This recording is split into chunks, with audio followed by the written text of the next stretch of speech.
So I'm now joined alongside the Jackson head coach here. You've done a lot of traveling in the last few weeks. Welcome to Burlington. Quite a hike to get here. How was the bus ride?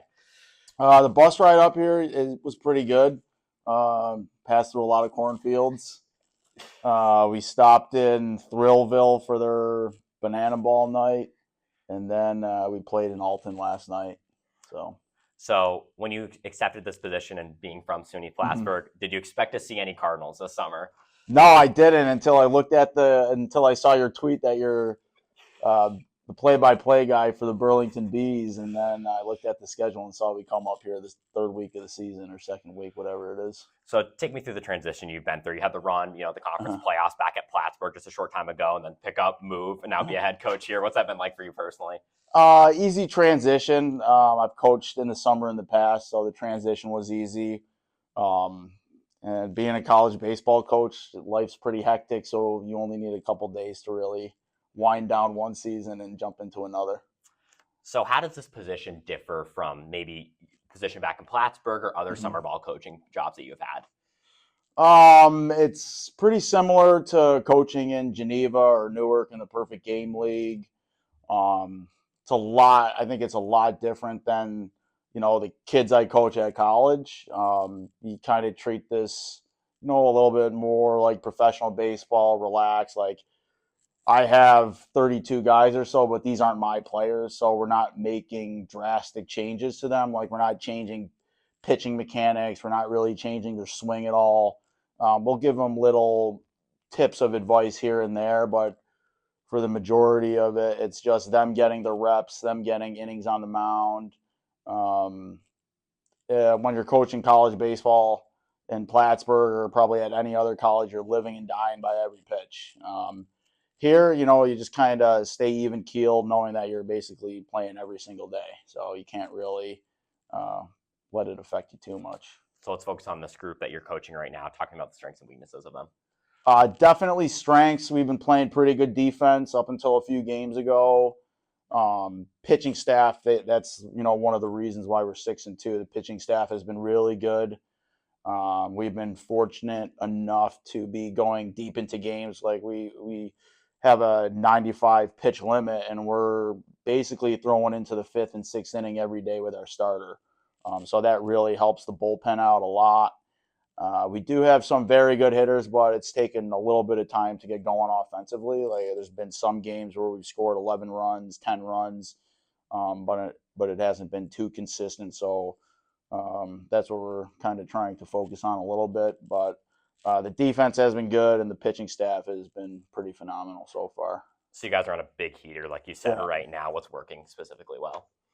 It's starting pitchers going into the 6th inning or 5th inning most starts.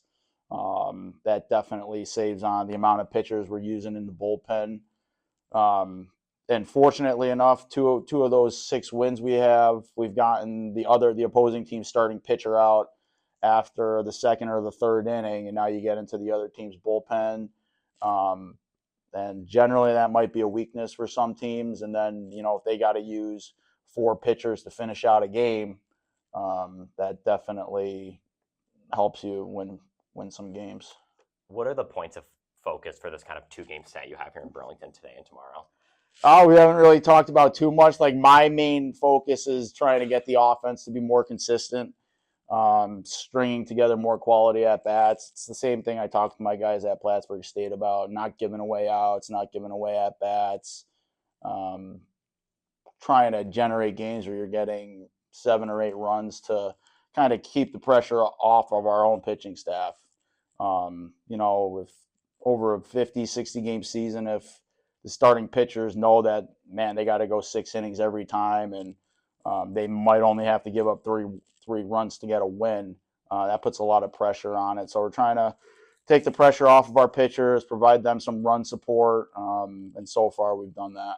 Final question for you. Tonight's promotion, we're kind of focusing on the show, The Office. I'm wondering, are you an Office guy? Yeah, huge Office fan, probably up until those seasons with Will Ferrell. But the early seasons were definitely really good. Do you have a favorite episode? Trying to think. Putting you on the spot. Yeah, you are. It's probably any episode from like seasons 1 or 2 are pretty spot on. Awesome. Thanks for coming on today, Coach. Really, Yeah, really appreciate it. Definitely. Back here with Coach O, bullpen with a huge bounce back game yesterday. No earned runs over the final 6 innings. What did you like from the Arms? You know, we gave up quite a few hits yesterday, but our pitchers filled up the zones. They made pitches when they had to. So we didn't walk many guys yesterday, which is a huge plus, which is what we've been talking about with them. You know, make them hit to score runs, and we did give up hits, but you know, our pitchers did a good job of working through some things. So they did a great job yesterday. 4 hits total as a team yesterday. How do you expect the bats to bounce back?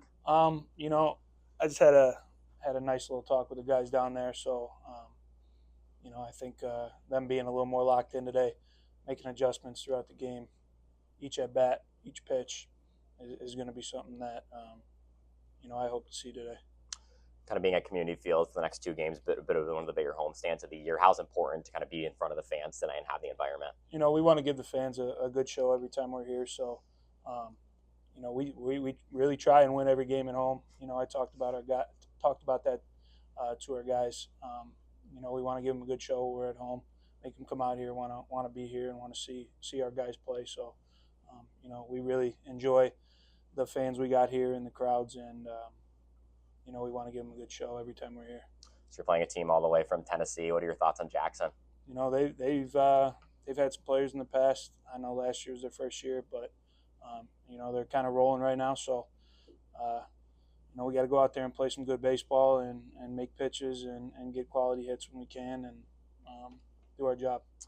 As you mentioned it right there, you kind of caught a lot of really hot teams. O'Fallon's on a win streak. Illinois Valley is too. Jackson is. How do you kind of weather the storm with all these teams you may have caught at a bad time? Yeah, you know, I mean, it's baseball. That stuff happens. So we got to go out there and play the game the right way and play it hard. And, you know, that's all I can ask for the guys. You know, teams get hot sometimes. So, you know, it's our turn to get hot. Shea Blanchard at the start today had a bit of a rough go at his first go at O'Fallon. Kind of what do you look to see him focus on for this time go? Yeah, you know, just fill the zone up. You know, he gave up 2 home runs in the first inning there that were okay. I don't know if they would leave our field here. So, you know, just fill up the zone, get ahead early, make them get hits and score runs that way. Different looking lineup today. Give me a couple guys who you're excited to see have some at bats today. I'm excited for all our guys after the conversation I had down there. So I'm really excited to see Reese Moore keep swinging at how he's doing it. You know, he's a very competitive kid, so I'm very excited to see him. And Landon's back in the lineup today, and Coop. So, you know, all our guys, I'm excited for all of them today. Final question for you. It's the Office Olympic Nights tonight at Community Field. Are you a person who have watched The Office before? Have not watched The Office and not a big TV guy. So do you have a favorite show then? Trailer Park Boys on Netflix is a show I've watched plenty of times, and The Sopranos. Shout out Sopranos. Awesome. Thank you for coming on today, Coach. Thank you.